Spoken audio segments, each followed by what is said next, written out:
في احد التقارير، اسمع ودنك بقى معايا بالله عليكم، ركزوا قوي في النقطه دي. النقطه دي في غايه الاهميه. تقرير عن الاستخبارات الامريكيه. الاستخبارات الامريكيه دي اسمع بقى معايا عشان دي في غايه الاهميه، في غايه مليون اهميه، مش في اهميه واحده، ده غايه مليون اهميه. تقرير عن استخبارات البنتاجون، وزاره الدفاع الامريكيه، DIA. قلت لكم اللي متغطي بيهم عريان. وانت مفكر ان انت هتبقى خاين ليهم وهيحموك؟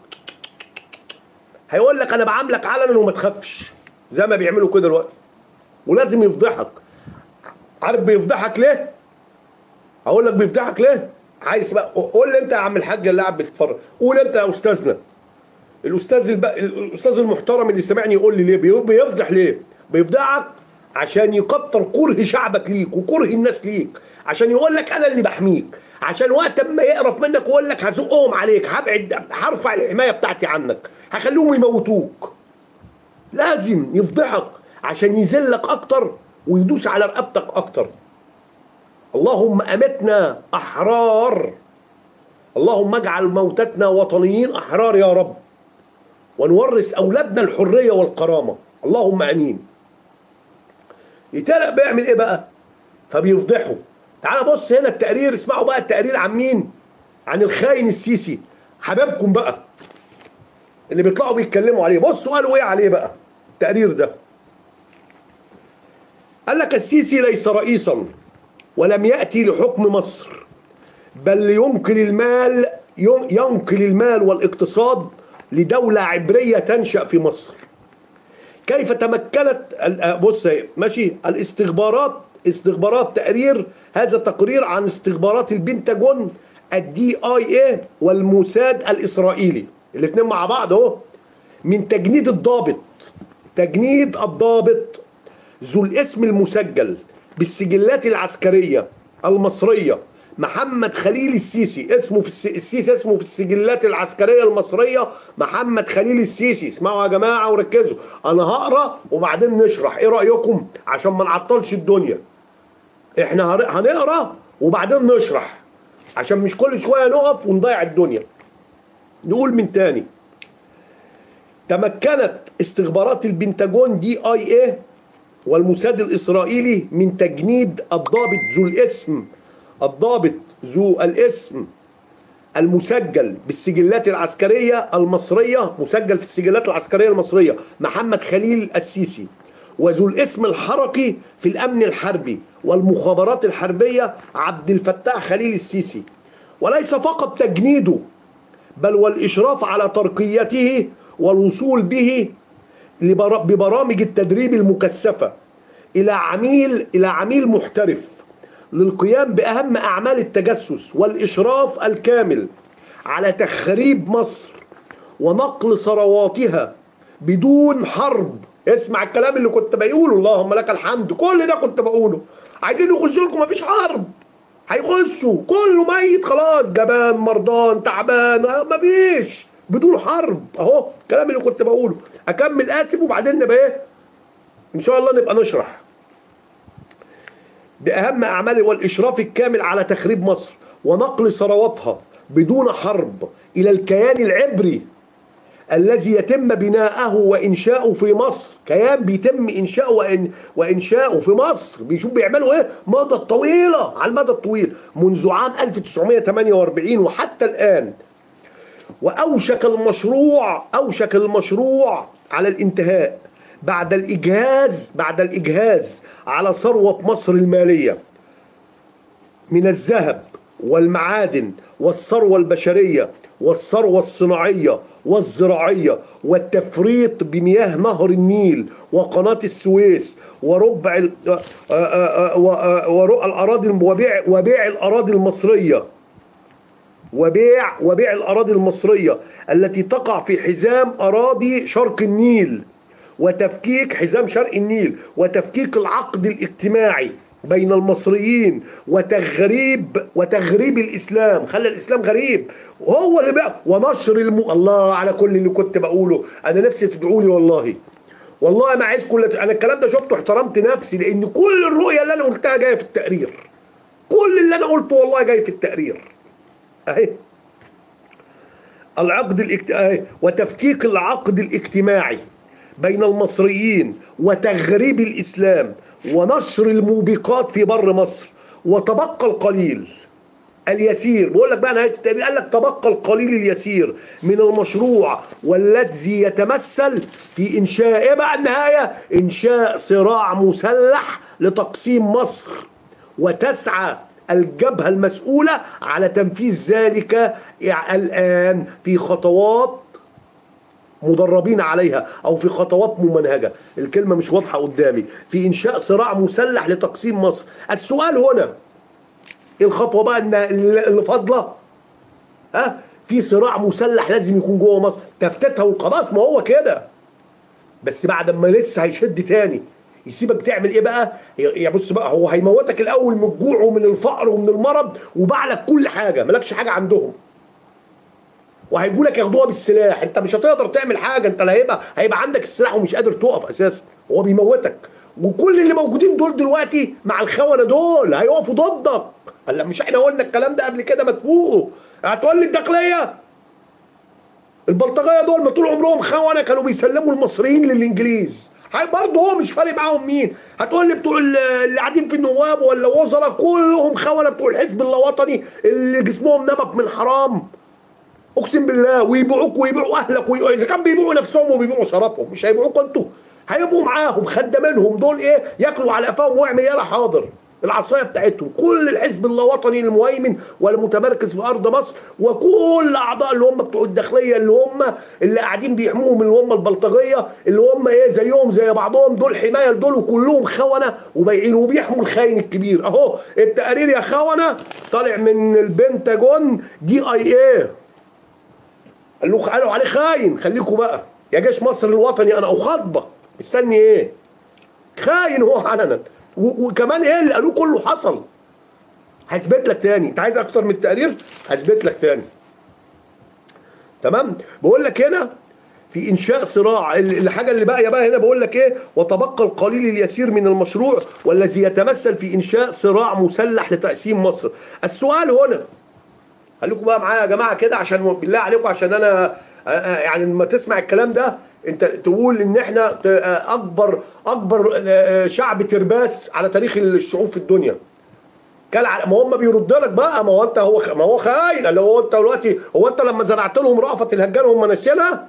هيقول لك تعالى يا حبيبي بقى، انت جبت لنا واحد وقلت لنا عليه اللي هو اسمه رفعت الجمال، ودخلته وعملت لي وخليتهم عار، وخلتنا عار، والناس تتفرج علينا ان هم كوركات وهبل، ودخلنا لكم مصري ومسلم كمان وعاش بينكم، وبدنا بكل الاخبار. احنا بقى جبنا لك اللي بيحكمك وبيرقصك راجلنا. ايوه يا باشا، هم دول بيسيبوا يا باشا، انسى. بيخطط لك ليها من زمان، ما قلت لك التجنيد بتاعه واسمه الحركي اهو. هنا السؤال هنا، كيف تمكنت تلك الاستخبارات وبهذه البراعة من تجنيد هذا الجاسوس والوصول به للرئاسة في مصر لإنجاح هذه الخطة الجهنمية؟ الاسم بتاعه هنا أبدأ أكلم حضراتكم. التجنيد بتاع الضابط الاسم بتاعه استخبارات البنتاجون DIA والموساد الإسرائيلي، من تجنيد الضابط ذو الاسم المسجل بالسجلات العسكرية. خلي بالكم أنا بقول لكم حاجات بقى أهو، سجلات عسكرية، أنا ما بجيبلكوش كلام أهو أنت عشان تبقوا فاهمين. اسمه في السجلات العسكرية محمد خليل السيسي. اقول تاني، اسمه في السجلات العسكريه، طبعا كل ده تلاقيه غيروا الوقت. وذو الاسم الحركي، الاسم الحركي بتاعه في الامن الحربي والمخابرات الحربيه عبد الفتاح خليل السيسي. اي خدمه يا جماعه. ادي تقارير اهو ليس اهو كيف تمكنت الاستخبارات اهو. ده تقرير الاستخبارات البنتاجون DIA اللي جندت مين؟ الضابط ذو الاسم المسجل بالسجلات العسكريه، قلت محمد خليل السيسي، وفي المخابرات الحربيه والامن عبد الفتاح خليل السيسي. ليس فقط تجنيده، بص بقى، هم ما جندوهوش بس، بل والاشراف على ترقيته والوصول به ببرامج التدريب المكثفه الى عميل محترف للقيام باهم اعمال التجسس والاشراف الكامل على تخريب. يا ساتر يا رب. الله اكبر. شوف كلام حق، والله والله كلام حق. اللهم اجعله في ميزان حسناتنا يا رب، اللهم اجعله في ميزان حسناتنا يا رب. اننا نبلغ ما نراه من الخطر الداهم اللي بيهدد اولادكم وبيوتكم وحياتكم وبيهددنا كلنا. اللهم يا رب، اللهم يا رب انقذنا من هؤلاء اليهود والصهاينه الذين يخططون لقتلنا واباده شعبنا واباده امتنا، وانقذنا من هذا الخائن السيسي ونظامه الخائن والذين يهيمنون والمجرمين، ومن يحميهم من الداخليه البلطجيه. ينقذ مصر وشعبها من هؤلاء يا رب. انا اتكلم معكم الان في حقائق عن تقرير المخابرات، زي ما قلت تقرير المخابرات تقرير المخابرات البنتاجون، استخبارات البنتاجون. ماشي. بيقول لك برامج تدريب المكثفه الى عميل محترف للقيام باهم اعمال التجسس والاشراف الكامل على تخريب مصر ونقل، دي بقى اهم نقطه بقى، نقل ثرواتها بدون حرب. هو ده يا جماعه اللي حصل. ثروات مصر انتقلت لبني صهيون بدون حرب. هو كان عايز يخش هيعمل ايه بالارض؟ مش عايز ثروات الارض، هو خدها، هو بس ناقص يخش الارض. نقل ثروات مصر بدون حرب، نقل الثروات بتاعت مصر كلها بدون حرب الى الكيان العبري. واوشك المشروع على الانتهاء بعد الاجهاز. اجهز بقى على ايه؟ بعد الاجهاز على ثروه مصر الماليه من الذهب والمعادن. اهو لسه بايع لهم ذهب ومعادن وثروه بشريه، بيخلص لهم على الثروه. ما هو اجهاز. هو ايه الثروه البشريه اللي بيقولها؟ انا عايزكم بقى كده يا عم الحاج اللي قاعد ده والاستاذ اللي معايا، يا رب يكونوا فاهمين. يعني طبعا انتوا ما شاء الله ناس مثقفه ومتعلمه واحسن مني والله، انا عارف كده. بس ايه الثروه البشريه اللي اجهز عليها؟ تدمير مصر جوه بقى الشباب، قضاء على التعليم، القضاء على الشباب، نشر المخدرات، انحلال الاسره. هطلع شباب مهزي بتاع مخدرات، الجري ورا السلاح، الجري ورا المحرمات، تغريب الاسلام. خلاص، ما اسلام ايه وحد يعرف حاجه الوقت؟ والله في ناس تسالها تقول له المغرب كام ركعه، يقول لك ما اعرفش، ركعتين ولا اربعه، ما بيقولش حتى ثلاثه. اهو ثروه بشريه اللي هي ايه بقى؟ الشباب. قضى على شباب مصر. اول حاجه خلى القدوه الفاسدين والحراميه عشان يبقوا القدوه بتاعتهم، شايفينهم. رقم 2 نشر المخدرات ونشر جميع انواع، ونشر الدعاره، ونشر كل المحرمات في الارض والموبقات، وخلى كل الطرق غير المشروعه اللي بتجيب فلوس، تجاره الاثار. العيال كلها الوقت الشباب بتجري تحفر في البيوت، ايوه، وبيلعبوا قمار ونشر لعب القمار. فده من ضمن الحاجات، القضاء على الثروه البشريه. ادي الثروه اللي اجهز عليها، هي دي الثروه البشريه. والثروه الصناعيه، خلص بقيه البيع بتاع مصر، قضى على الصناعه في مصر. والزراعيه، طبعا الزراعه بالسلامه، ساب اللي بور واللي قضى على رقعه الزراعه، بوروها كلها وباعوها ب50,000 الفدان، خدوا من وراه 5 مليون وما حاسبهمش وسابهم، بل كمل في التبوير. وعمل ايه كمان؟ الميه طبعا باعها. ما هو هنا برضو كاتب هنا اهو، قال لك اهو: وبيع الاراضي المصريه والتفريط بمياه نهر النيل. بيع نهر النيل لعصابه بني صهيون. بيع نهر النيل لعصابه بني صهيون.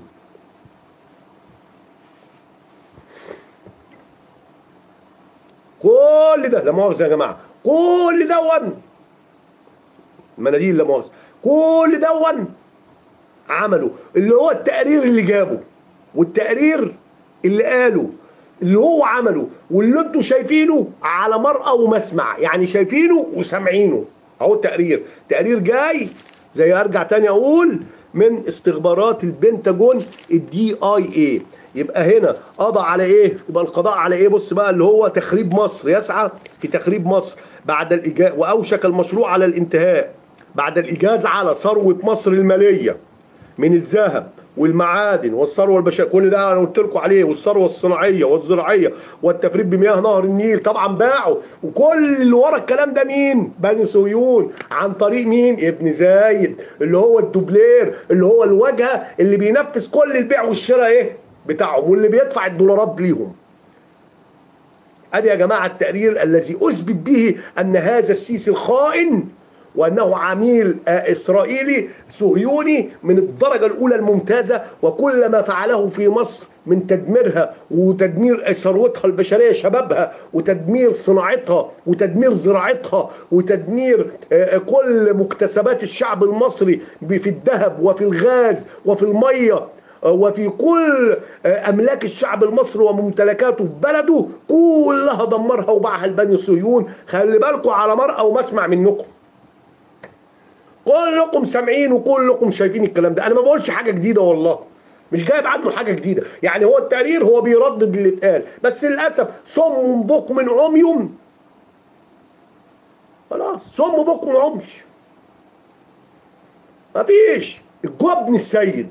خليكم كده، يبقى نسمع صوت واحد من الجبنه دي تاني بعد كده ان شاء الله. انا بخاطب الجيش الوطني، انا لا اخاطب الجبناء، انا اخاطب الوطنيين الاحرار، اخاطب الجيش الوطني الحر، هو اللي يفهم الكلام ده. فيا جيش مصر انت مستني ايه تاني بعد كل اللي احنا قلناه ده؟ الحاجه الوحيده اللي هم باقيينها في التقرير اللي قالوا عليها اللي هي ايه بقى؟ اللي هو راس الصراع المسلح اللي هو بيفكر فيه دلوقتي.